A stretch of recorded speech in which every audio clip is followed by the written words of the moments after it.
अस्सलाम वालेकुम एवरीवन। उम्मीद है आप सब लोग खैरियत से होंगे and welcome back to our weekly session. नाजरीन, आप लोगों के लिए प्रोग्राम जो है वो लाने का मकसद यही है कि आप लोगों को जो है वो आप लोग अपनी हमारे जो है वो लेटेस्ट वीडियो से जो है वो अपडेट रहें। और अगर आप लोग जो है हमारी वीडियोस जो है वो मिस नहीं करना चाहते तो हमारे चैनल को लाइक एंड सब्सक्राइब करना बिल्कुल नहीं भूलिएगा। तो आज जो है वो हमारे साथ जो गेस्ट मौजूद हैं ES Ali Khajar, the head of research of Business Recorder. तो आइए ना वेलकम करते हैं। अस्सलाम वालेकुम सर। जी भाई साहब, क्या हाल है आपके अरीबा? जी सर, अल्हम्दुलिल्लाह। आप कैसे हैं? बस ऑल वेल जनाब, बताइए। जी सर, फर्स्ट ऑफ ऑल जो है वो मैं आपसे ये पूछना चाहती हूँ, जो IMF की मीटिंग जो डिले होती जा रही है। इनिशियली तो एक्सपेक्टेड था कि अगस्त या सितंबर में जो है वो पाकिस्तान जो है वो IMF के प्रोग्राम जो है वो सिक्योर कर लेगा। पर अभी तक जो है वो पाकिस्तान जो है वो हम जो है वो प्रोग्राम जो है वो सिक्योर नहीं कर पाए हैं। और कुछ शराइत जो है वो जो है वे पाकिस्तान को जो है वो पूरी करनी है डेट रोल ओवर्स के हवाले से। जब तक ये जो है वो जो शराइत हैं पूरी नहीं हो जाती हैं, एक्सपेक्टेड है कि हम IMF के साथ जो है वो मीटिंग नहीं शेड्यूल कर सकते। तो आपको क्या लगता है कि कब तक ये शराइत पूरी होंगी और IMF का जो एग्रीमेंट है हमें जो है वो कब तक मिल सकता है? और क्या यही वजह है डिले होने की? ये भी जो है वो हमारे नाज़रीन को बताएं।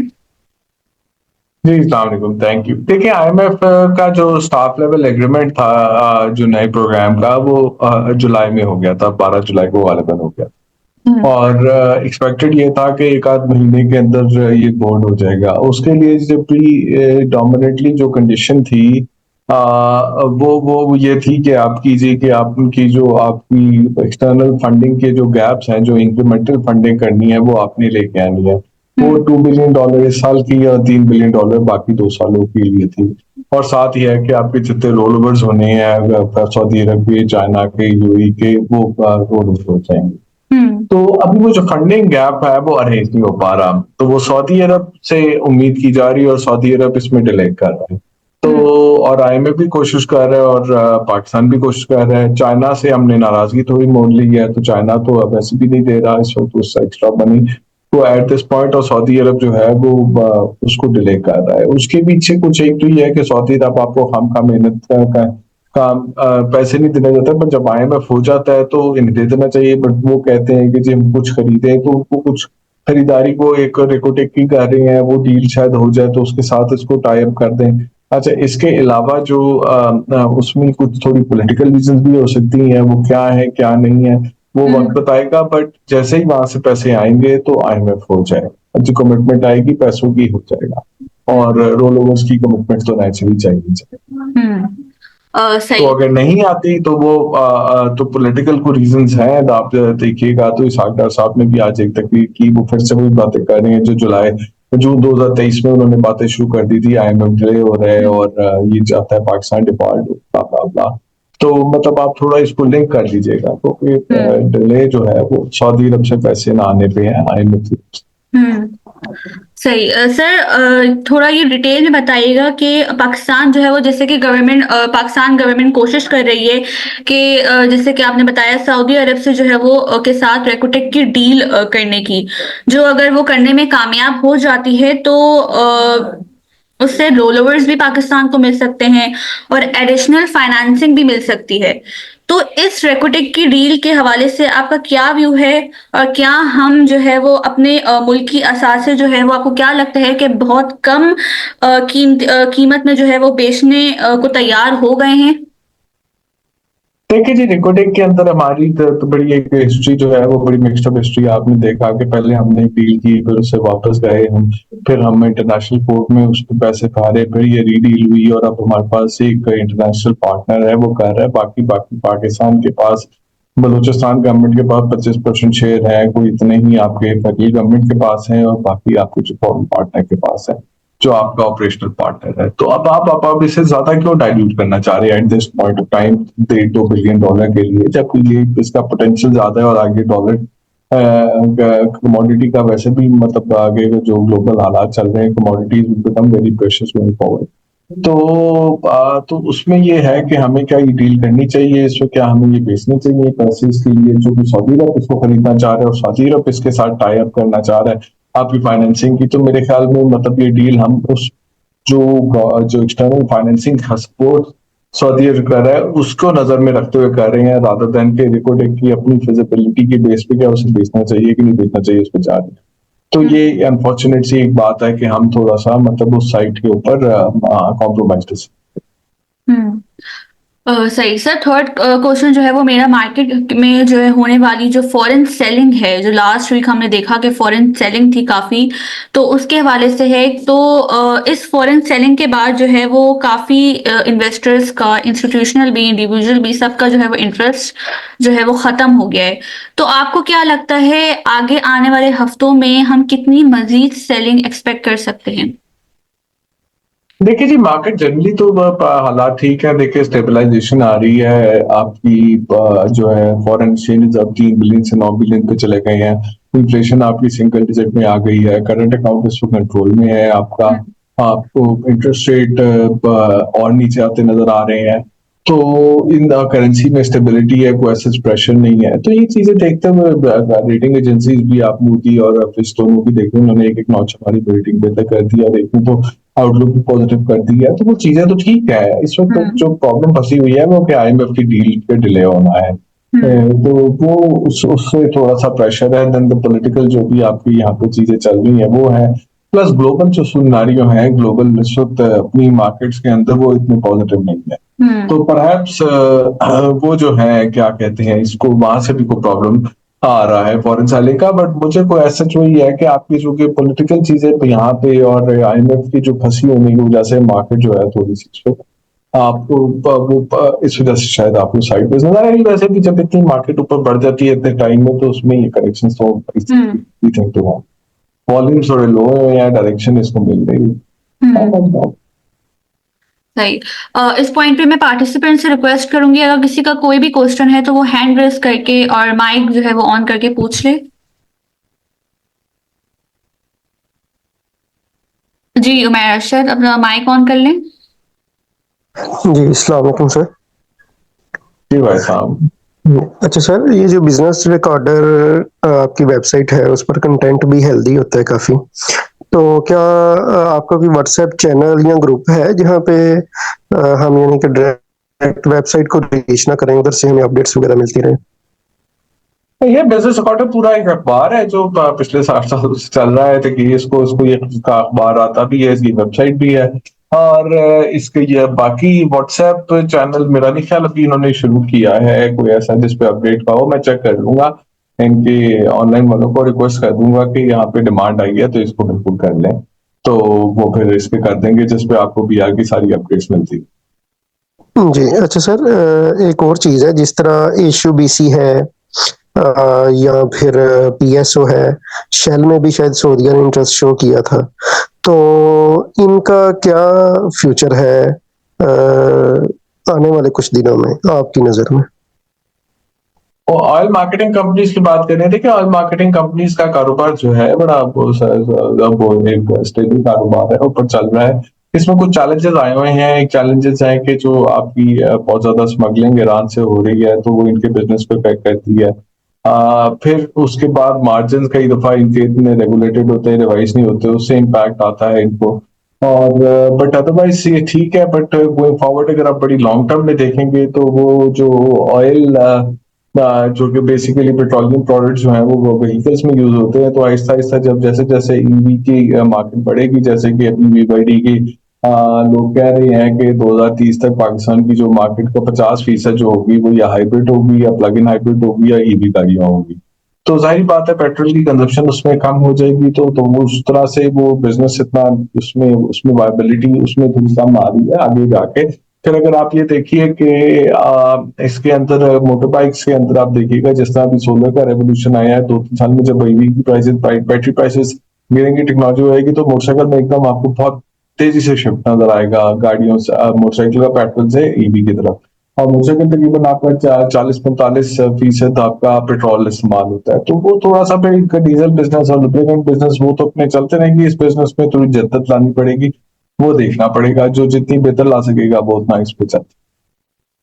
जी सर, जिस तरह एक ये मेरा लास्ट क्वेश्चन है, जिस तरह एयरलिंक है, ये काफ़ी इसने मार्केट को कैप्चर किया हुआ है। जिस तरह अभी शाओमी का भी इनके साथ एलसीडीज का कॉन्ट्रैक्ट भी हुआ है, तो इनका कंपटीटर कौन है एयरलिंक का इसका?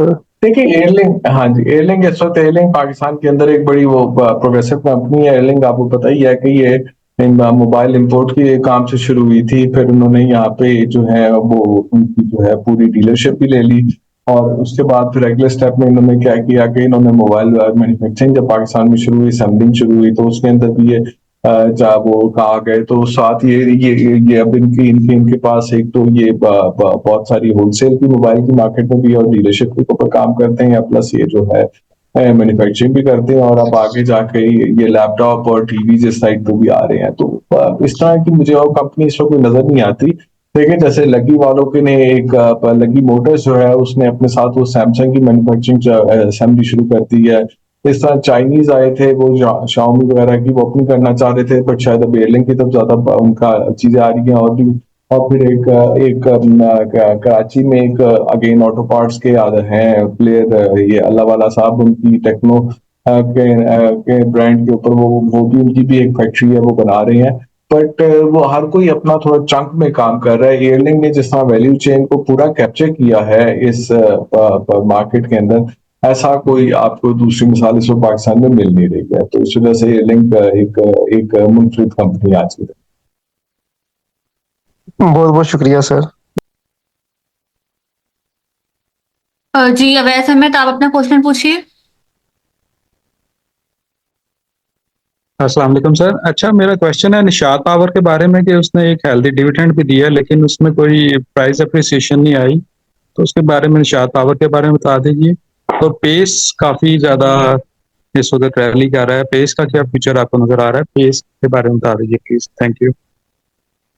अच्छा, ये मैं स्टॉक्स को इस तरह देखता नहीं हूँ। ये तो आपने कुछ कंपनी का जिक्र पहले किया, मैं उनके बारे में थोड़ा जानता था, तो मैं उसकी बात करता हूँ। पेस के बारे में तो मेरे पास कोई, मुझे इसको मैंने बिल्कुल नहीं देखा ये क्या हो रहा है क्या नहीं हो रहा, तो मैं उस पर तो कमेंट नहीं कर सकता। निशात पावर के ऊपर मैं बात आपसे इस तरह कर दूंगा कि जो आईपीपीज हैं, निशात पावर 2002 की पावर पॉलिसी की आईपीपी जितनी है, इनके ऊपर फिर से जेर ताब आई हुई है। इनके ऊपर बहुत से आईपीपीज के ऊपर दोबारा से नेगोशिएशन चल रही है, जिसके अंदर के ये बात हो रही है कि इनके इनके रिटर्न्स को, इन कुछ चीजों को कुछ 24 नुकते का एक पॉइंट आ गया है कि जी वो कम करें। तो उस वजह से मतलब इनके वो फ्यूचर इतने हैं, जो भी उसके कैश फ्लोज हैं जिसके बेसिस पे वैल्यूएशन होती है, वो उसमें एक सप्रेशन आएगा।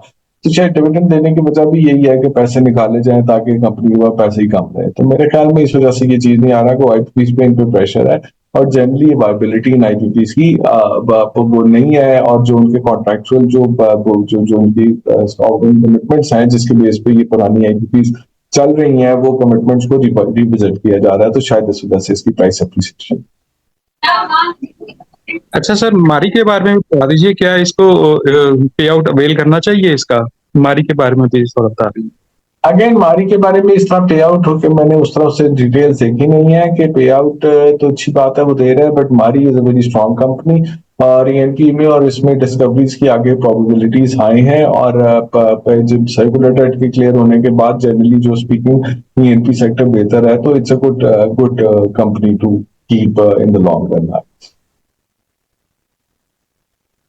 सही सर, नेक्स्ट क्वेश्चन जो है वो मेरा मॉनेटरी पॉलिसी के हवाले से है। जो कि पिछले दिनों जो है वो हमने 150 बेसिस पॉइंट का कट देखा था इंटरेस्ट रेट में। तो इस दफा क्या देख रहे हैं आप? क्योंकि हम इन्फ्लेशन का फिगर भी काफी जो है वो नीचे आया है, यील्ड्स भी मार्केट में काफी कम हो गई हैं।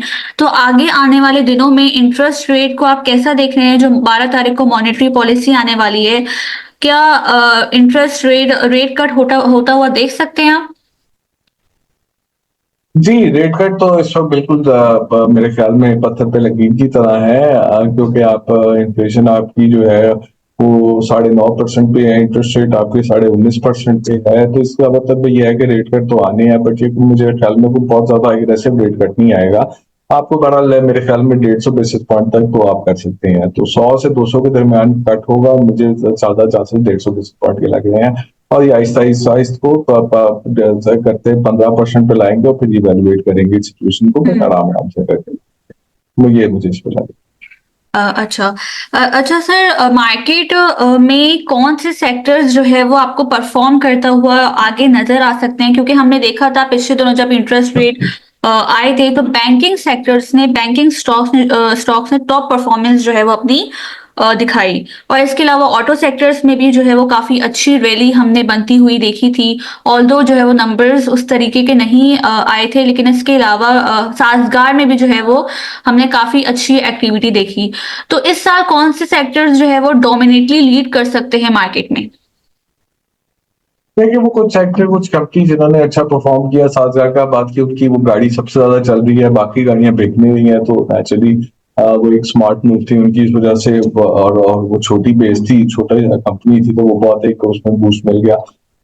तो एक और तरह की आप फार्मा में मुझे लगता है कुछ आपकी सूरत हाल मुझे बेहतर नजर आ रही है आगे। बैंकिंग जनरली ठीक है, उसमें भी कोई इतना इशू नहीं है, ईएमपी भी ठीक है, तो बाकी इंटरेस्ट रेट नीचे आने से जो आपके साइक्लिकल है उनको परफॉर्म करना चाहिए।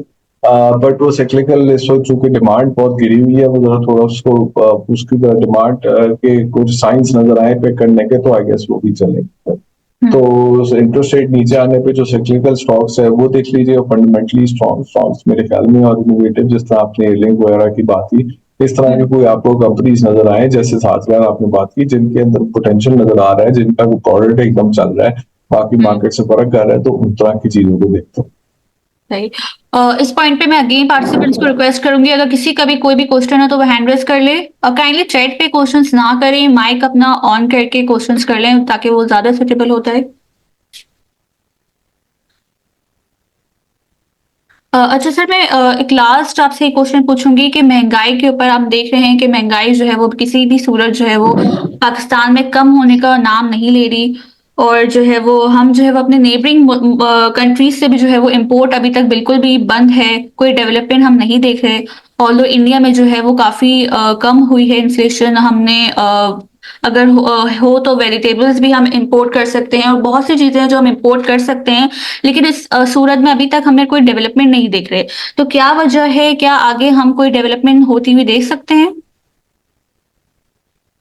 देखिए इकोनॉमी तो अभी स्लो ही रहेगी। प्रॉब्लम इकोनॉमी का जो बहुत बड़ी है वो तो यही है कि आप डिमांड भी आप करनी शक्ति जब ग्रो करती है, डिमांड आती है, तो इम्पोर्ट्स पे ग्रोथ आ जाती है, और इम्पोर्ट्स के ऊपर आपकी ग्रोथ आती है, एक्सपोर्ट्स से बढ़ती नहीं, करंट अकाउंट डेफिसिट बढ़ जाता है, उसको इस वक्त फाइनेंसिंग हमारे पास अवेलेबल नहीं है।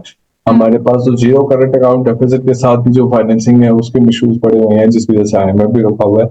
तो वो अगले 2 साल 1 साल पे मुझे वो ग्रोथ का मोमेंटम आपका नजर आता नहीं आ रहा, इसलिए इंटरेस्ट रेट भी आपके 15% से नीचे आता है, तो आपसे मुझे मुश्किल नजर आ रही है।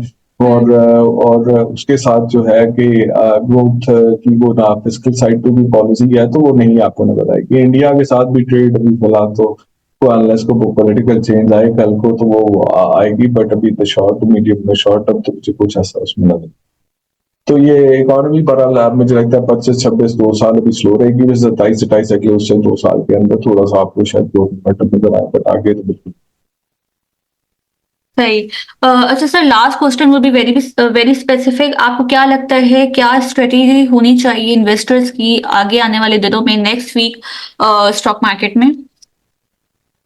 नेक्स्ट वीक के बारे में मैं कुछ कह नहीं सकता। मैं स्टॉक मार्केट को उतना गौर से देखता नहीं, कि चार्ट्स देखता हूँ, वीकली मूवमेंट देखता हूँ क्या होता है। जनरली आपके जो इम्पोर्टेंट वो जो आपके जो आ रहे हैं एक मॉनेटरी पॉलिसी है, अगर 150 बेसिस पॉइंट से कम हुआ तो मार्केट डिसअपॉइंट होगी, 150 बेसिस पॉइंट से कम ज्यादा हुआ तो मार्केट जो है वो मतलब उस पर थोड़ा परफॉर्म करेगी। 150 बेसिस पॉइंट तो मेरा ख्याल है प्राइसिंग हो चुका है। फिर आपकी आईएमएफ का है कि आईएमएफ अगर जितनी जल्दी हो जाता है उतना मार्केट में बूस्ट आएगा, और उसमें डिले आता रहे तो जरा उसकी वजह से प्रेशर रहता है। और ग्लोबल आप देख लीजिए, सेलिंग है जो सारा कुछ है, तो वो एक ग्लोबल मार्केट्स का इम्पैक्ट है, वहां पे नेगेटिविटी है, तो उसका भी impact over Pakistan. Okay. Deepak ji. ने ज्वाइन किया है।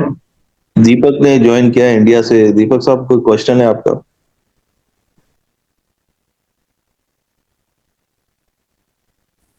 No, no, no, not as yet. I just joined. Okay okay. जी माजिद इफ्तिखार आप कोई क्वेश्चन पूछना चाहेंगे? अस्सलाम वालेकुम सर। अच्छा सर, मेरा एक क्वेश्चन था कि हाँ। जैसे इस दफ़ा एफबीआर की कलेक्शन जो थी वो टारगेट से ना उसने अचीव नहीं कर पाई अपना। तो अब ये कुछ बातें आ रही हैं, न्यूज़ आ रही हैं कि गवर्नमेंट एक मिनी बजट प्लान कर रही है या कुछ विदहोल्डिंग टैक्सेस जो है ना वो 1% बढ़ाए जाएंगे। तो उसका आप क्या इफेक्ट देखते हैं, इकोनॉमी पे क्या इफेक्ट आएगा या उसका स्टॉक मार्केट पे क्या आप देखते हैं कि उसका क्या इफेक्ट आएगा उसका ना? देखिए, बिल्कुल आप सही कह रही है कि विथहोल्डिंग टैक्स से 1% बढ़ाने की बात हो रही है सेल्स के ऊपर। फिर उसके अलावा जो एंटीजेंसीज हैं, शायद तेल सस्ता हो रहा है तो पेट्रोलियम लेवी या सेल्स टैक्स जो है उस पर पेट्रोलियम प्रोडक्ट्स पे आ जाए और कोई इस तरह से कहीं किसी चीज के रेट बढ़ सकते हैं, तो नेचुरली जहाँ पे जो टैक्स ऑलरेडी इतने ज्यादा है वो बढ़ेंगे और स्लो डाउन कर देगा। तो रिटेल और होलसेल मार्केट में और स्लो डाउन आएगा because of that person withholding tax increase. और उसका स्टॉक मार्केट में जो कंपनीज लिस्टेड है और जो उसके अंदर जो साइक्लिकल है जिसकी आपको जो इंटरेस्ट रेट नीचे आने से फायदा होता है, बट उनकी डिमांड जब जनरेट होती है तो उससे होता है वो डिमांड उस तरह नहीं होगी उनकी और वो कंपनीज उस तरह परफॉर्म नहीं करेंगी। आपकी पेट्रोलियम प्रोडक्ट्स हैं, आपकी सीमेंट है, स्टील है, ये सारे प्रोडक्ट जो हैं, जो ऑटो है, ये इन सब पे फिर इम्पैक्ट नेगेटिव ही आएगा उसका, क्योंकि ग्रोथ उस तरह नहीं होगी। जितना टैक्स बढ़ता जाएगा उतनी ग्रोथ कम होती जाएगी। तो एक वही बात है कि ये एक अगले 2 साल का साइकिल ऐसे ही लग रहा है। आप कहीं से भी कोई चीज पकड़ के देख लें तो आपको आउटकम वही नजर आता है कि डिमांड को नीचे ही रखी जाएगी और टैक्सेस जाहिर है फिस्कल साइड बहुत टाइट है।